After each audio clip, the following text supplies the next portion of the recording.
Before I begin, I've always had an anatomy problem when I do this. My bladder is too close to my eyeballs, I think. And it tends to spill over. I would like to take just a brief moment to thank those of you who served in Vietnam. If you are here, would you stand up? If you served in Vietnam, stand up. Let's give them a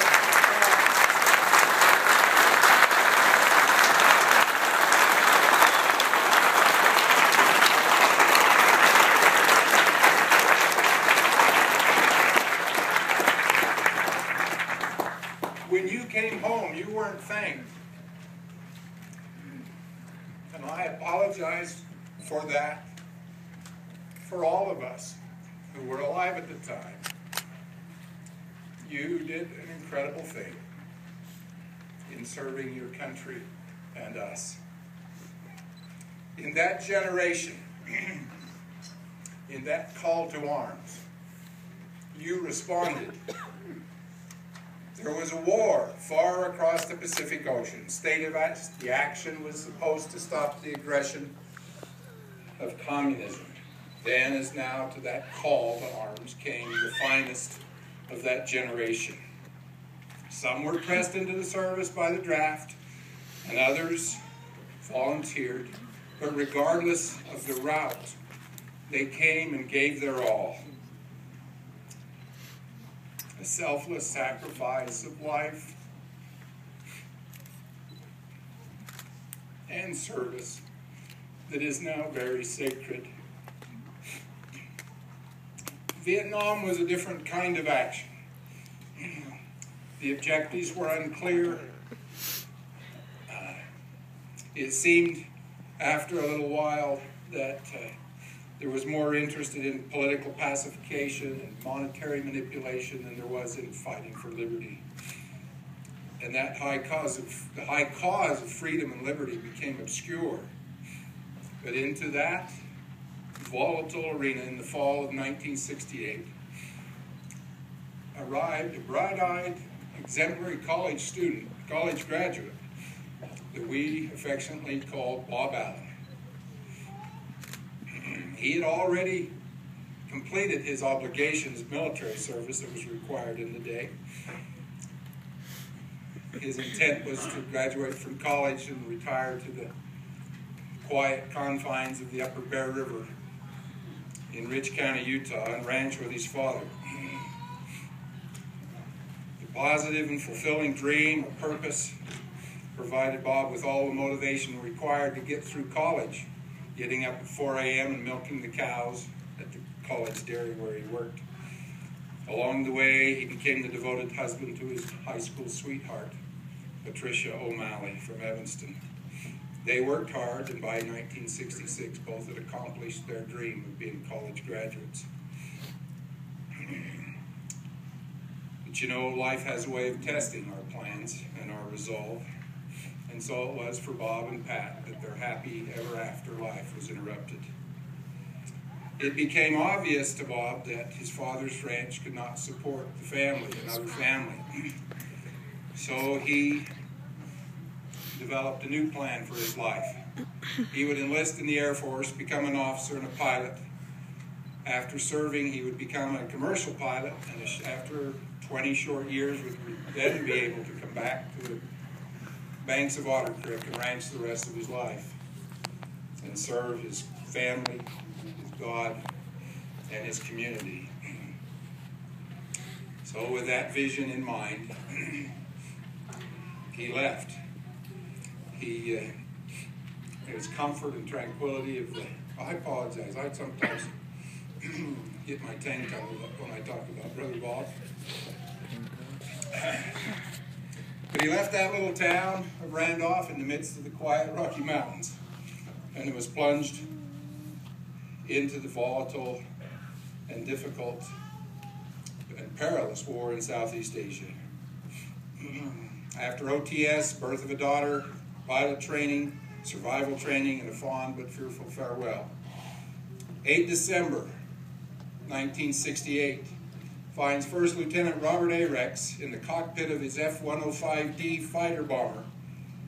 The mission, Lieutenant Rex is 26, started with providing support for a search and rescue operation, and after refueling, ended with a thunderous crash into a jungle hillside in Laos, about 120 miles southwest of Hanoi, North Vietnam. The location of the crash, the enemy activity, and the political power there prevented any ground investigation at the time. And without that information, Bob was listed as missing. Review of the limited facts provided at that time and those that have come to light since in the intervening years seems to indicate that his aircraft was hit by light arms ground fire. The F-105, like many jets of that era, had an Achilles heel in their hydraulic system.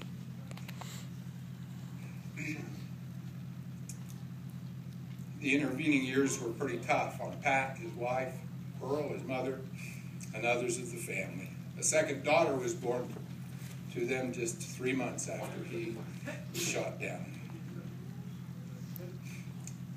Bob's remains silent on that hill. Bob's remains laid silently on that hillside for over 2.5 decades. And then through the tireless efforts of his mother, working with local and national groups to return all missing and prisoners of war from that Vietnam era. The government sent a team to Laos, and they excavated the crash site. They found remnants of a fighter jet. They found 35 cents, a quarter and a dime, a half-melted Lindy comb. Bob always liked to use comb. In the 60s, right, when he grew up, everybody had a comb in their pocket or something. It was half-melted. The unbuckled part of his harness. It's interesting to me that it was 35 cents because 6 years before that, when I was quite young, he had taken me to the cafe in Randolph and bought me my favorite treat, a very tall caramel sundae. It was so tall I couldn't eat it all. It cost 35 cents. I've thought a lot about that 35 cents since then. Well, I had several pages of stuff I was going to talk to you about, but I just want you to know that over those years since then, Bob's remains came home in 1996 to military honors and a funeral. There were, besides those few other relics, there were 5 or 6 bone fragments, one of which was of sufficient condition to match the DNA. So they knew that this was his crash site.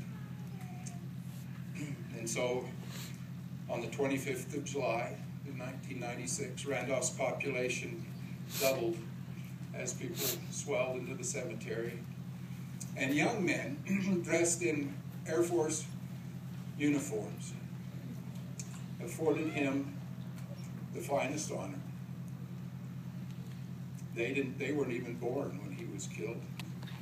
And yet that respect and courtesy was forwarded to him and passed on, as all military have throughout our nation's life. A few miles northwest of the cemetery lies the ranch that Bob hoped someday to help run. Now in the hands of another family, as my father passed away in '85. It's well taken care of. My last meaningful conversation with my brother was in September of '68. He took my date, who's now my wife, and his wife to the state fair in Utah. And we talked about a lot of important things that day as we spent that time together. Through all that time, I've not forgotten his pleasant manner, his passion for excellence, his promise of performance. He was a man of his word. He did what he said he would do. When I was little, I can remember him teaching me and my other siblings, say what you mean and mean what you say. I have a pet saying that I use when somebody in greeting asks me, "How are you today?" I most frequently will answer, "Far better off than I deserve." Most say, "Oh, that can't be true," or "You deserve it," or whatever. What they don't know, that it's on the shoulders of Bob Allen and others like him that I have lived my life.